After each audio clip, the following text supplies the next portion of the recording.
ఇక APPCC chief Sharmila మాట్లాడుతున్నారు. ఇప్పుడు లైవ్ చూద్దాం. అసలు చాలా మంది ఈ 34,000 ఉద్యోగాలు ఎవరైతే at one point in time 2014లో ఇంతమంది ఉన్నారో వీళ్ళందరూ భూములు ఇచ్చిన వాళ్ళు. మోస్ట్లీ వీళ్ళు భూములు ఇచ్చేసరికి కనీసం ఓ 10,000 12,000 రూపాయలకు ఎకరం ఉండుంటుంది. అంత తక్కువ ధరకి విశాఖ స్టీల్కి భూములు ఇచ్చిన వాళ్ళు వీళ్ళంతా.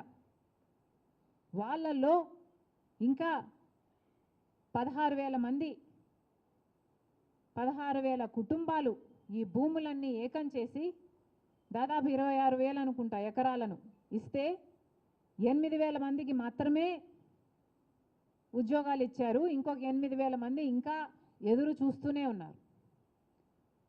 వీళ్ళల్లో ఇప్పుడు ఉద్యోగం చేస్తున్న వాళ్ళల్లో భూములు ఇచ్చిన వాళ్ళు కూడా చాలామంది ఉన్నారు. ఏ 12,000 రూపాయలకో లేకపోతే ఇంకా తక్కువకు తీసుకున్నారేమో. ఈరోజు ఒక్కొక్క ఎకరం అది కనీసం 12 కోట్లు చేస్తుంది. మరి అలాంటప్పుడు కనీసం వాళ్ళకి ఇచ్చిన ఉద్యోగాలన్నా భరోసా లేకపోతే ఒక కారణమైనా చెప్పకుండా మీరు తీసేస్తే ఇది అమానుషమని ఏ పాలకులకి అనిపించటం లేదా?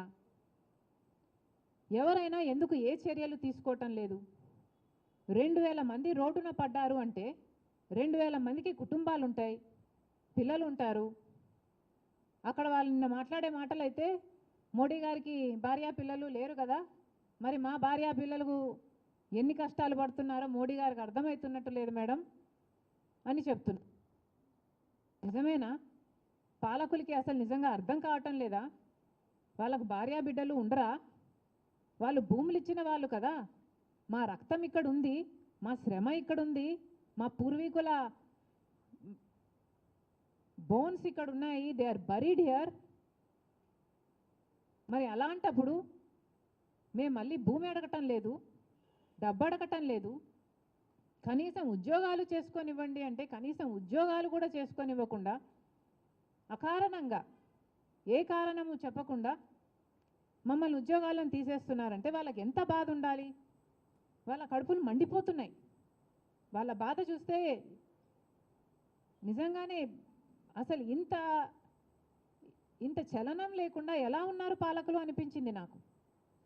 2,000 మందిని తీసేశారు, ఇంకో 3,000 మందిని తీయటానికి సిద్ధంగా ఉన్నారు. ఇది చాలా అన్యాయం. అసలు ఇప్పటికే విశాఖ స్టీల్కు సంబంధించి ప్రైవేటీకరణ అనే కత్తి వేలాడుతూనే ఉంది.